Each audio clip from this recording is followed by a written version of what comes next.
Egyptian jets have destroyed vehicles used in a bomb-and-gun attack on a mosque in Sinai that left hundreds of people dead.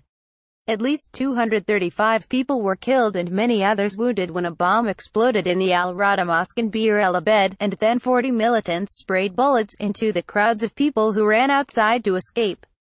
Airstrikes were concentrated on several mountainous areas where militants were believed to be hiding out, security sources told Reuters. In addition to the vehicles targeted, the jets also hit terrorist locations where weapons and ammunition were stocked, according to a spokesman for the Egyptian army. Image: at least 235 people were killed in the attack on Al Rawda Mosque. Eyewitnesses to the mosque attack said gunmen fired on worshippers as they fled and also shot at ambulances. Abdullah Abdel Nasser, 14, said he was attending prayers with his father when he heard a militant shouting for children to leave the mosque. The boy, who was shot in the shoulder as he escaped, said, "I saw many people on the floor, many dead. I don't think anyone survived." Muhammad Ali said 18 members of his extended family were killed. He added, "Where was the army? They are only a few kilometers away. This is the question we cannot find an answer to."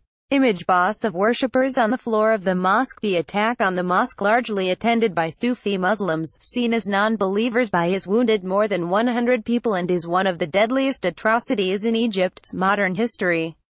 No group has yet claimed responsibility for the killings, which came amid weekly Friday prayers, but state news agency MENA said they appeared to have been carried out by IS. Bir El Abed is in the volatile northern Sinai Peninsula, around 25 miles from the provincial capital of El Arish, which has been regularly targeted by IS militants in recent years. Egyptian President Abdel Fattah el-Sisi pledged a brutal response to the criminal and cowardly attack following an emergency security meeting, insisting that it will not go unpunished.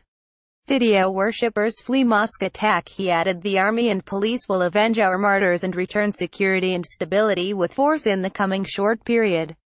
Meanwhile, Donald Trump described the attack as horrible and cowardly.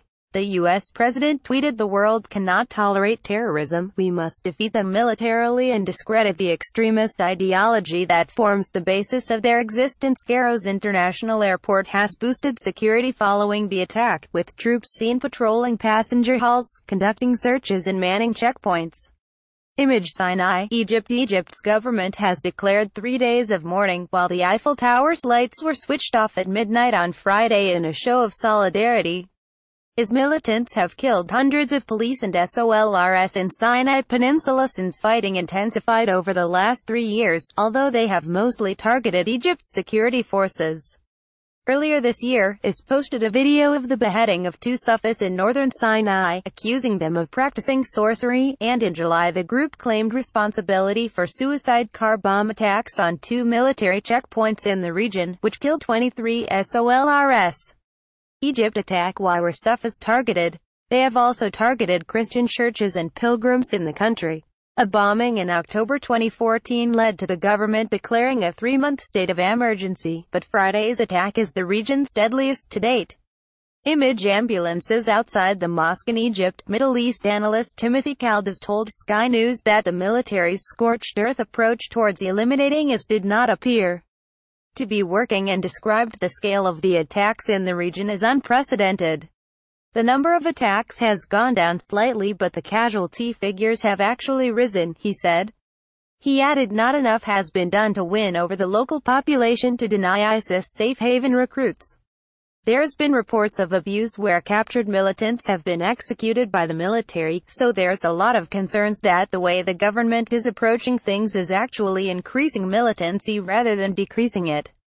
The attack comes days after a deadly bombing on a mosque in Nigeria, which killed at least 50 people.